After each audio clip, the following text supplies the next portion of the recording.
전도서 10장 5절에서 11절까지입니다. 10장 5절로 11절 읽겠습니다. 내가 해 아래서 한 가지 재난을 보았노니 곧 주권자에게서 나오는 허물이라.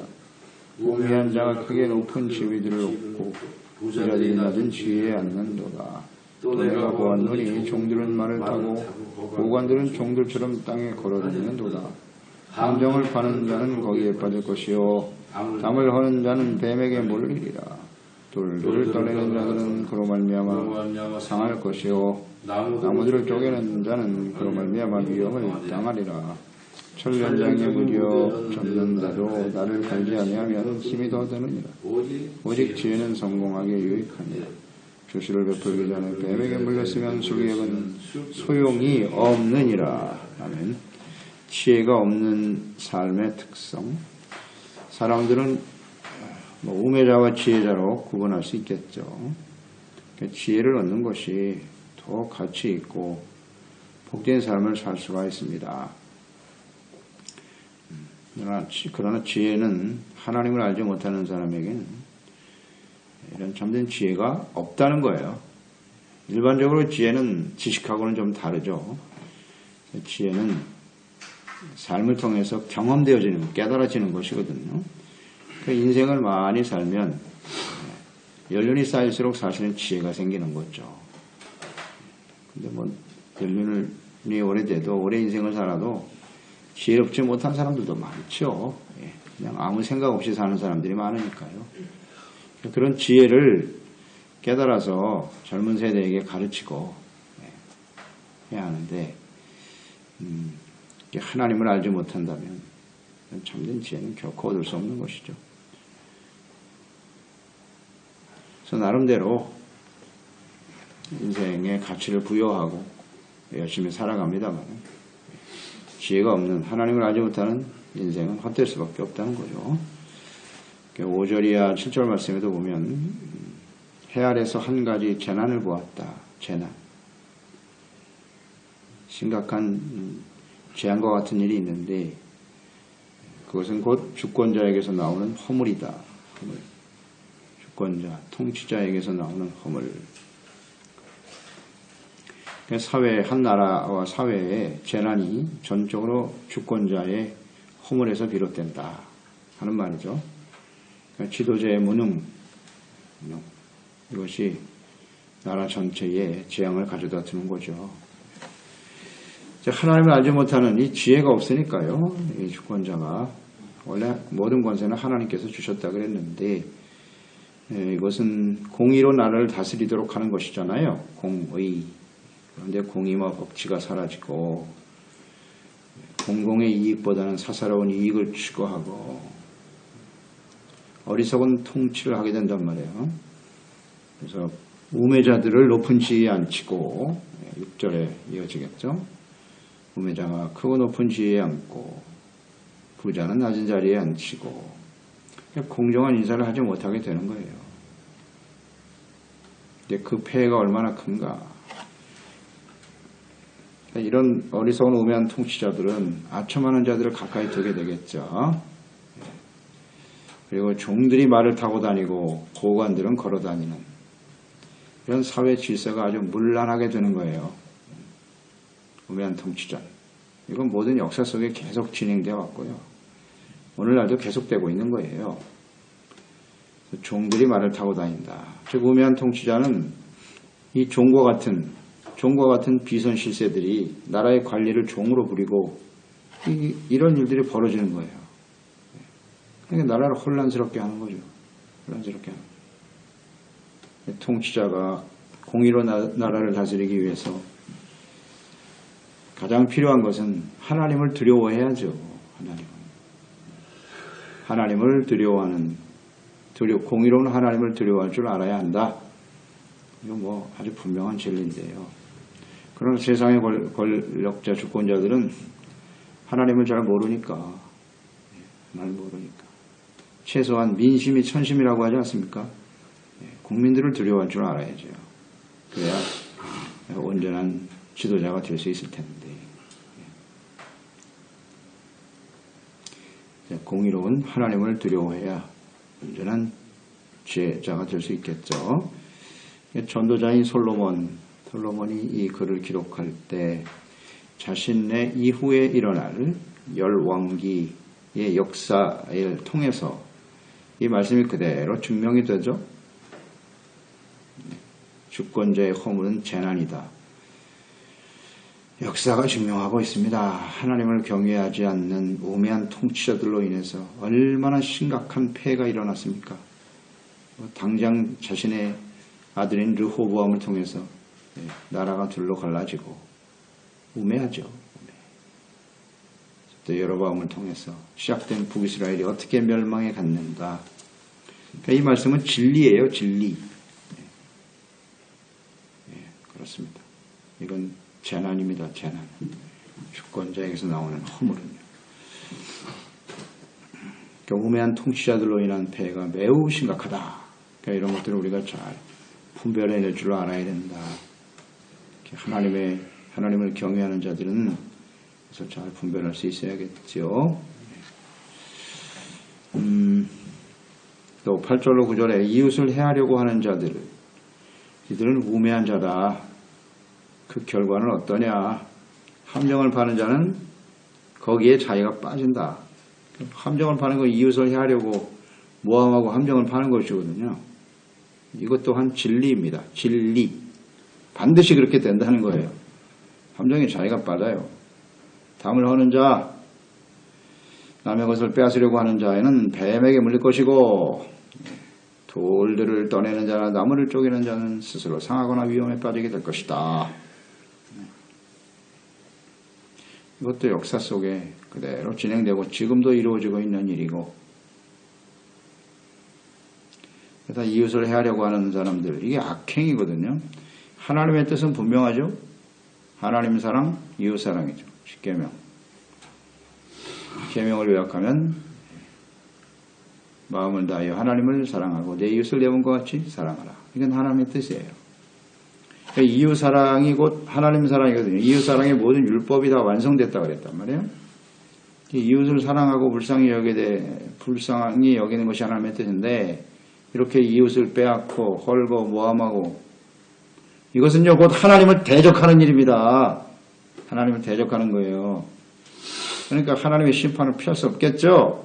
반드시입니다. 반드시 하나님께서 그런 사람들은 심판하십니다.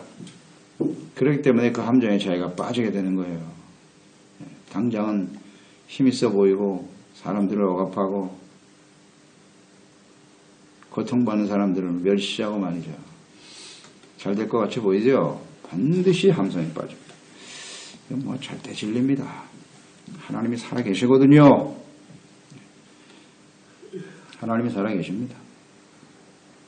뭐 이런 예는 성경에 많이 나와 있는데요. 아하카 이세벨 시대, 열왕기하 21장이죠.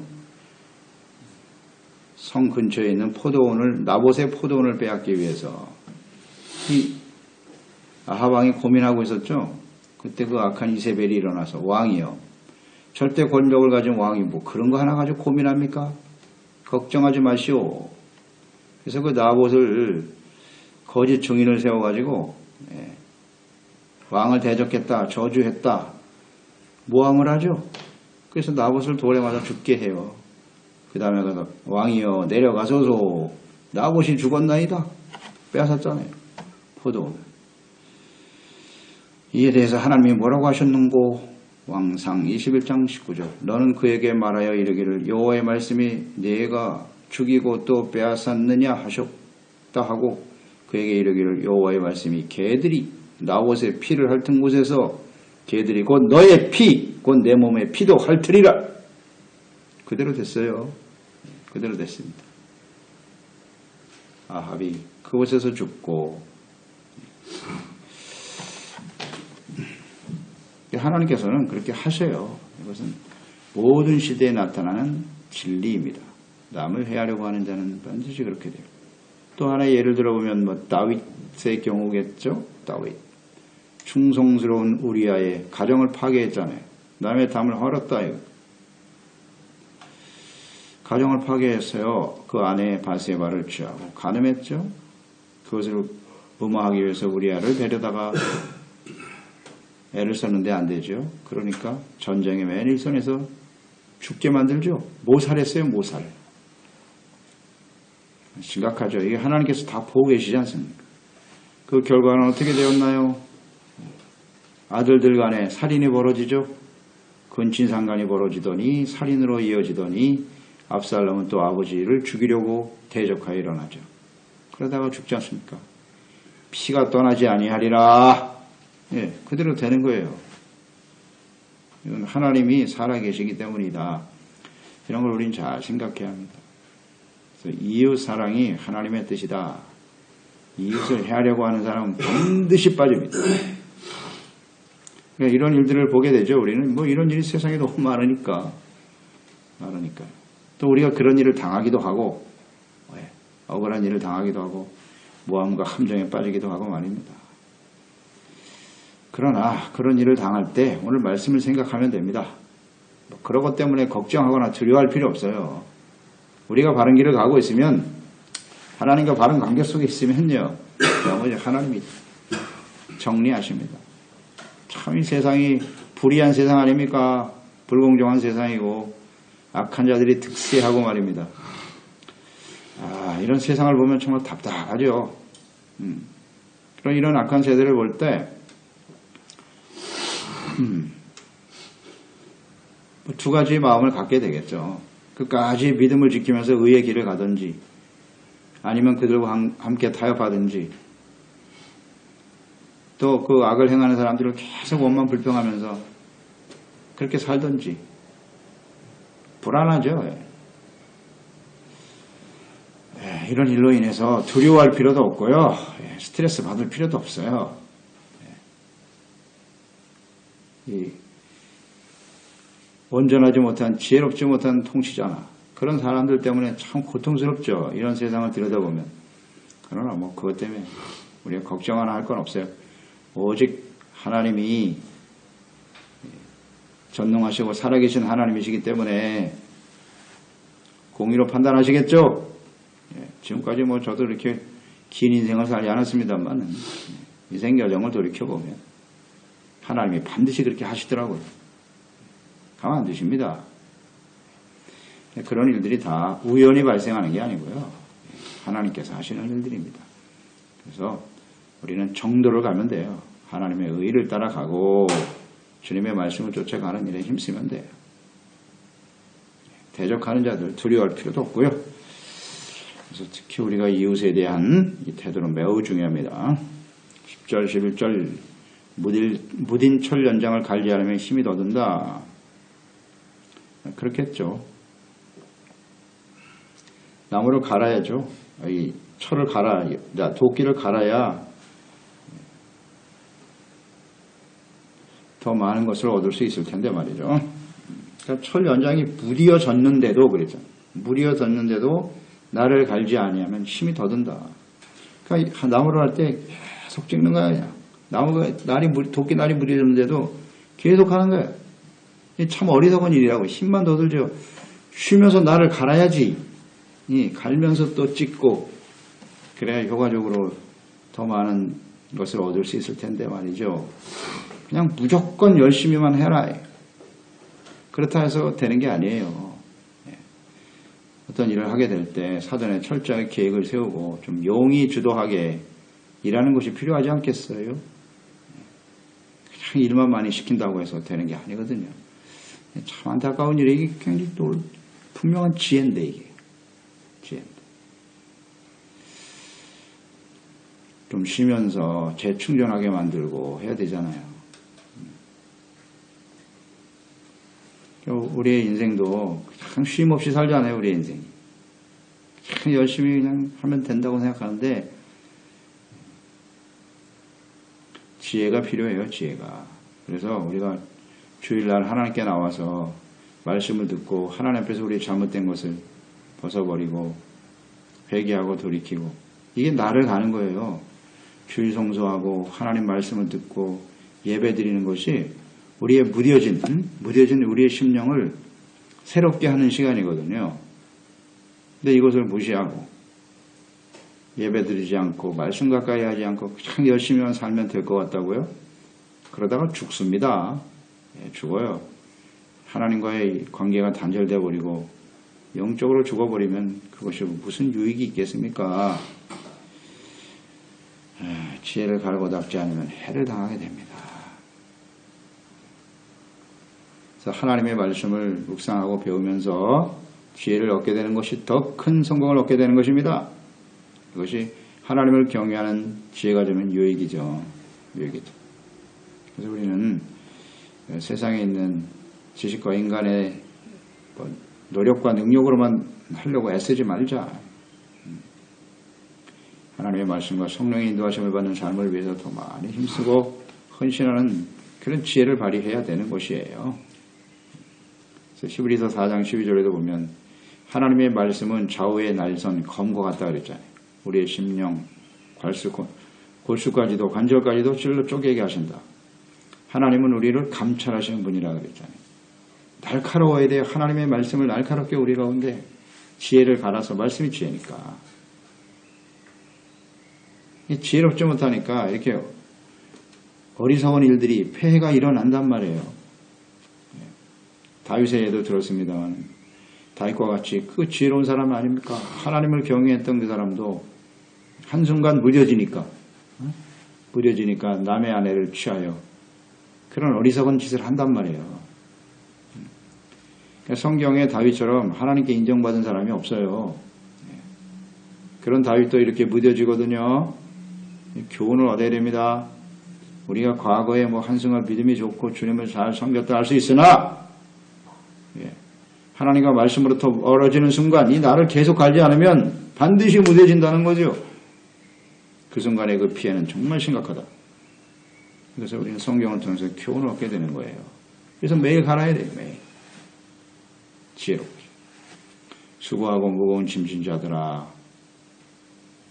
다 내게로 와라. 수고하고 무거운 짐을 지고 고생하지 말고 하나님께 주님께 나와야 돼요. 말씀 듣고 심령을 새롭게 하고 마음을 새롭게 하여 변화를 받아 하나님의 기뻐하시고 선하시고 온전하신 뜻을 잘 분별하며 살아가는 것 이게 지혜로운 인생입니다.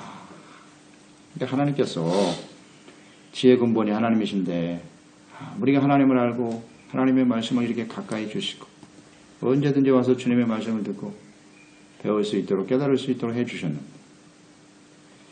이 소중한 사람을 왜 멀리합니까? 얼마나 소중한 거예요. 이거 깨달아야죠.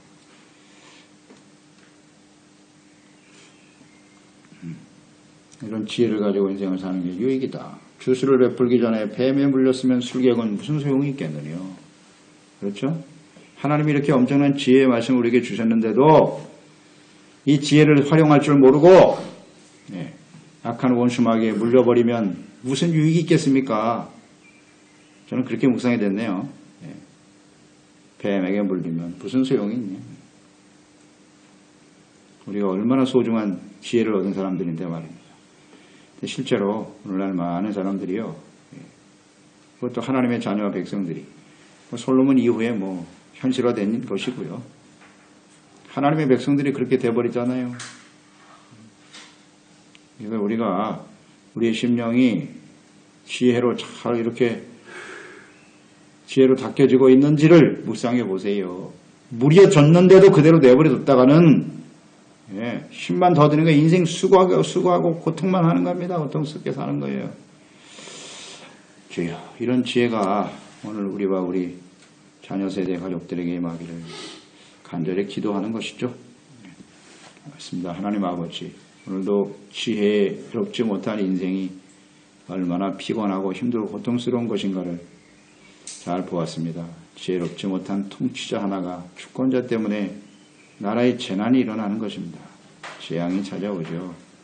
이것은 모든 역사 속에 그대로 이루어진 일이고 지금도 일어나고 있고 그렇기 때문에 주님의 말씀은 진리입니다. 주여 지혜를 얻지 못하면 그 폐해가 심각합니다. 그런 거로 오늘 우리는 하나님을 경외할 수 있는 지혜를 얻게 해주신 하나님께 너무나 감사드리고요. 지혜가 곧 하나님의 말씀이고 하나님의 뜻을 알고 실천하는 것일 텐데 그러나 분명한 것은 세월이 가면서 신앙생활도 오래될수록 말이죠. 사실 더 날카로워져야 되는데 점점 무뎌져요. 무뎌집니다.